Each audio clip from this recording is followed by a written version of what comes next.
You're 30, and you just realized something that's been quietly bothering you for months. You're broke. Not the I'm young and adventurous broke. Not the ramen for fun broke.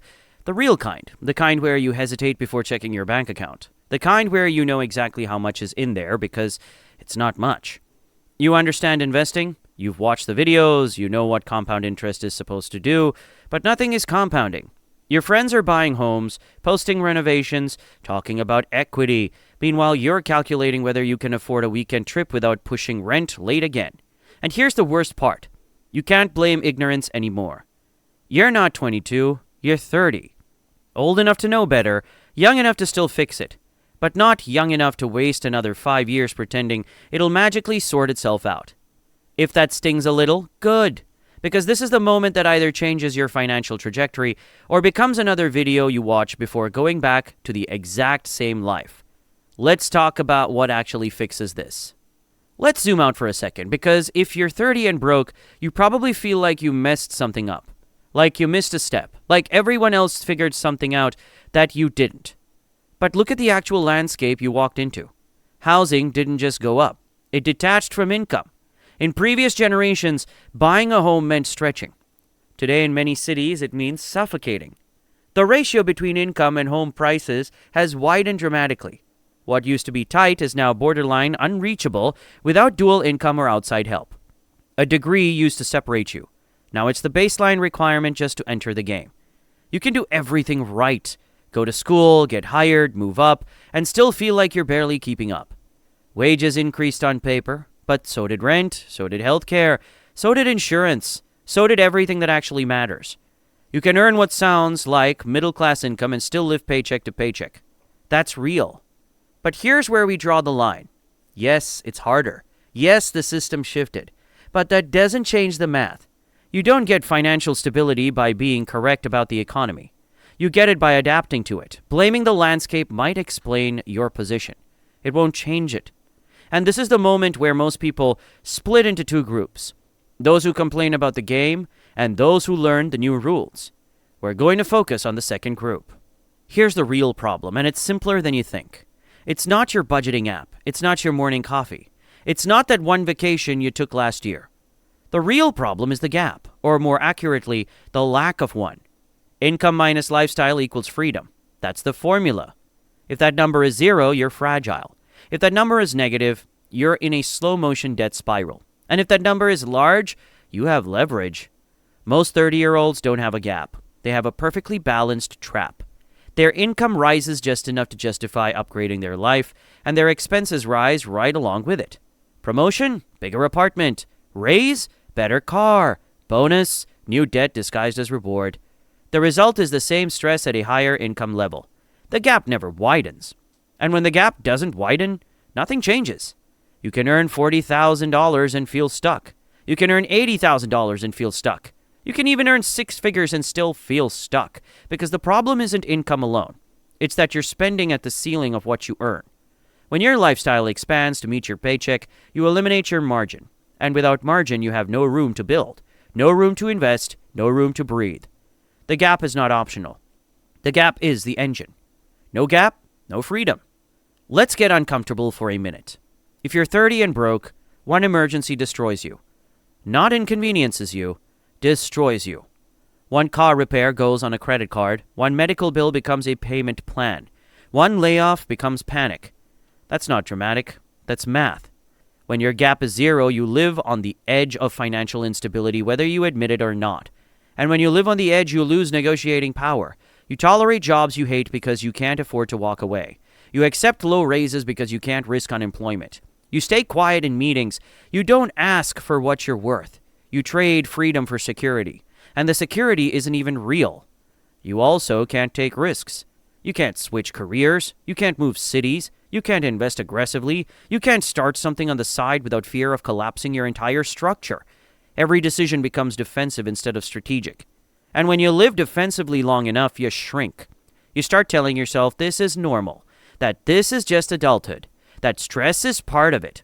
Nope, fragility is not adulthood. Fragility is a temporary phase that too many people accidentally turn permanent. That's the line you're standing on at 30. You don't need to be rich at 30. You need to be durable. Durable means you can survive a hit. Durable means you have margin. Durable means one mistake doesn't erase you. Wealth comes later. Durability comes first. If you build durability now, you build leverage, and leverage is what changes your trajectory. Without it, you're stuck reacting to life instead of designing it. If you're 30 and broke, this is not a budgeting tweak situation. This is not a try harder situation. This is a structural reset. Not forever, not as a personality. A 24-month sprint. 730 days. For the next 2 years, your only mission is to widen the gap. And you do that through 3 rules. Number 1, increase income aggressively. Let's start with the uncomfortable one.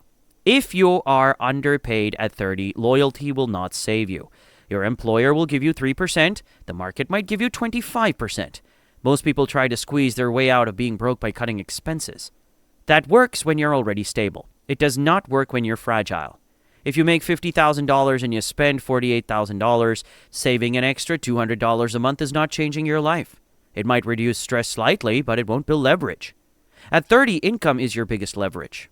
And the fastest way to increase income is not working harder at the same job. It's increasing your market value. You need transferable skills, not just experience. Skills that the market pays for. Revenue generation, sales, operations, automation, AI leverage, technical execution, high-demand communication skills. You do not need to be the best in the world. You need to be useful. Reliable beats brilliant. Competent beats talented. And here's something most people ignore. Skill acquisition has compressed dramatically. You can learn things today in 6 months that used to take 2 years. The barrier to entry is lower than ever. But so is the excuse threshold. The mistake people make is this. They learn something and then compare themselves to experts. That kills momentum instantly. You're not trying to compete with the top 1%. You're trying to move from $50,000 to $70,000, from $70,000 to $90,000. That is a completely different game. And job switching, strategically, is the fastest income multipliers available. Staying comfortable costs more than leaving. At 30, you don't need comfort. You need leverage. Second is to freeze your lifestyle. This is where almost everyone fails. You get a raise, you feel progress, you upgrade. New apartment, new car, new spending patterns. And suddenly your gap hasn't changed at all. Your stress stays identical. The scenery improved. The structure didn't. If you're serious about not being broke at 30, your lifestyle is frozen for 24 months. Same rent, same car, same spending level. No upgrades. No, I deserve this. No lifestyle inflation disguised as growth. This is not about deprivation. It's about discipline. You're not poor. You're rebuilding. The fastest way to stay broke is to match every raise with new expenses. Successful people increase assets first, lifestyle later. And let's talk about ego for a second. At 30, ego spending explodes. You think you should be further, so you compensate. You finance the image of success instead of building the foundation of it. You upgrade to prove something. To yourself, to friends, to social media. That image is expensive, and it compounds nothing. Perception does not compound. Assets do. And people who fix their situation at 30 are the ones who can say, I can't afford that right now, without shame. Because they understand something powerful. Being temporarily underestimated is far better than being permanently broke. Number 3, funnel the gap into assets. Now we get to the execution. Every dollar of increased income goes in this order. Number 1, kill high-interest debt. Number 2, build 3 to 6 months of emergency savings. And number 3, invest automatically. No skipping steps, no reward spending, no, just this once. You're building durability. Let's make this real. You make $50,000, you spend $48,000, your annual gap is $2,000. That is survival mode. Now imagine you increase income to $75,000 over 2 years. You keep spending frozen at $48,000. Your gap becomes $27,000. 2 years of that is $54,000. That's debt erased. Emergency fund built. Investment started. You go from fragile to durable. Durability changes behavior. When you're durable, you negotiate differently. You interview differently. You take calculated risks. You stop tolerating environments that drain you. Durability gives you optionality. And optionality is what turns 30 into a pivot point instead of a panic point. Without a gap, you live reactively. With a gap, you live strategically. That is the difference between someone who stays stuck and someone who escapes. This is not about getting rich in 2 years. It's about stopping the bleeding and building leverage. Most people will hear this and nod. Then they'll do nothing, because comfort is easier than structure. But here's the truth. 2 years of discipline at 30 can change the next 20. Or you can stay comfortable and wake up at 35 in the exact same place. The choice is simple. Widen the gap or stay stuck. Let's stop talking theory and look at actual numbers, because this is where everything becomes real. Imagine you're making $50,000 a year right now. After taxes, let's say you're bringing home roughly $40,000. Your total living expenses are about $38,000.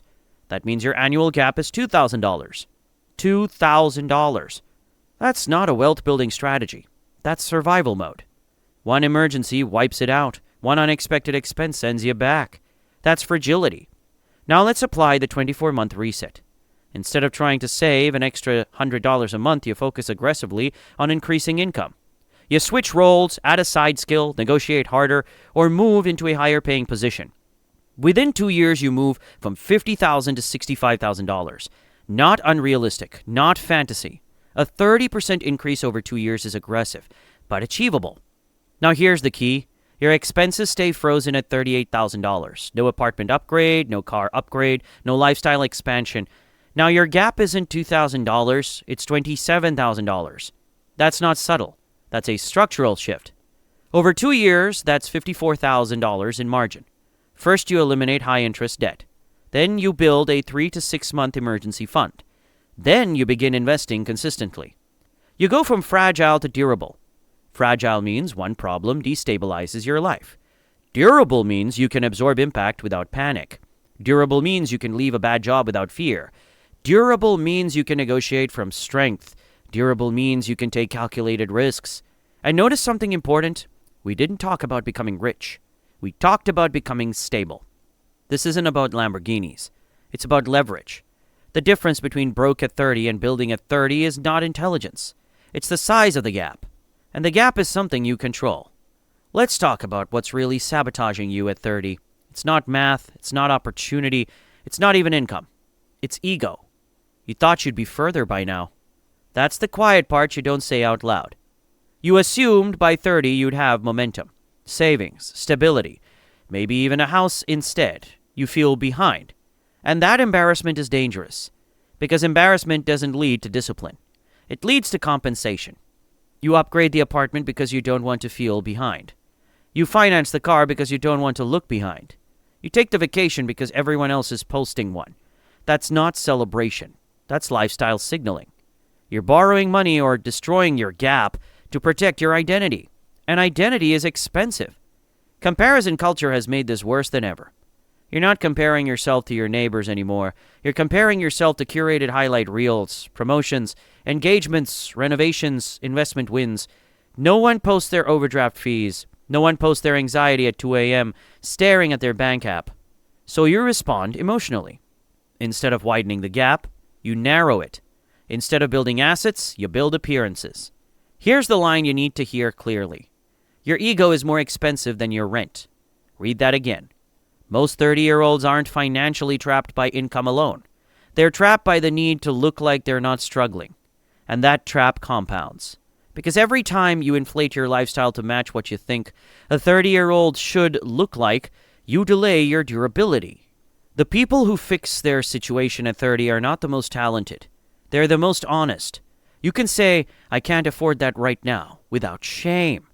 They can drive the paid-off car. They can live in the smaller apartment. They can ignore the noise. Because they understand something most people don't. Temporary humility creates permanent leverage.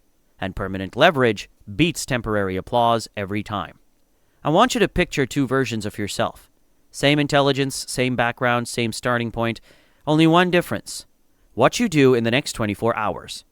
Timeline A, you watch this video, you agree with it, you feel motivated. But you don't change structure. You stay at the same job because it's comfortable. You take the raise and upgrade your lifestyle. You tell yourself you'll get serious next year. You're 35, still renting, still stressed, still one emergency away from panic, still saying, I just need one good break. Now fast forward again. You're 40. Your responsibilities are bigger, your energy is lower, your risk tolerance is smaller, and the gap is still tiny. Now it feels heavy, permanent, not because you weren't capable, but because you delayed. Now timeline B. You accept that the next 24 months will feel different. You freeze lifestyle, you increase income aggressively, you widen the gap relentlessly. You're 35, you have a buffer, you have investments, you have leverage, you can leave bad situations, you can take calculated risks. You're not rich, but you're durable. At 40, you're building, not recovering. Same person, different math. The only thing separating these two timelines is what you tolerate for the next 730 days. Comfort now or leverage later. Choose carefully. You have roughly 3,650 days until you turn 40. That sounds like a long time, but it isn't. 10 years disappears faster than you think. Promotions happen, layoffs happen, relationships change, responsibilities multiply, and if you don't change your structure now, you'll look up one day and realize nothing meaningfully improved. The math is simple. Income minus lifestyle equals freedom. If the gap is small, you're fragile. If the gap is large, you have leverage. There's no secret formula, no magic investment, no overnight breakthrough, just structure. The execution, however, is uncomfortable. Freezing your lifestyle while others upgrade is uncomfortable. Switching jobs is uncomfortable. Learning new skills after work is uncomfortable. Saying I can't afford that right now is uncomfortable. But staying broke is more uncomfortable.